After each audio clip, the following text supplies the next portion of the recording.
So, chocolates or Gwapo na mahirap o pangit na mayaman? yung kahit saan ka pumunta, sabihin ang pangit naman ng jowa niya. So now we are here with the amazing Clara. Mahal mo o mahal? Mahal ako. Bakit?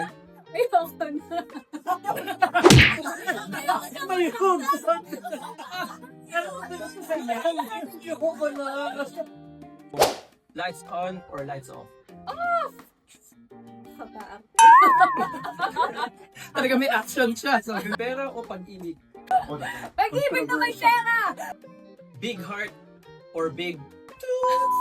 Big heart. Parang bakit? Kasi may mga toys na.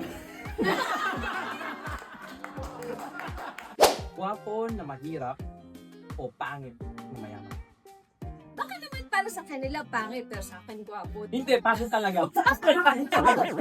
Yung kahit saan ka pumunta, sabihin ang pangit naman ng jowa niya. Dito tayo sa gwapo, tapos mag-build na lang tayo from there.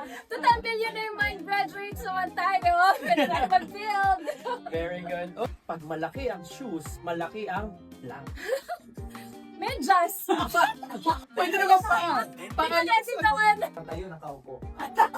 Nakatayo, nakaupo. Sagdan.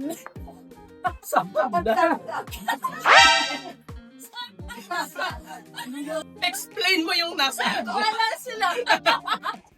Sex or chocolates? Iba tayo mababandit. Community guidelines. So, chocolates or... Because...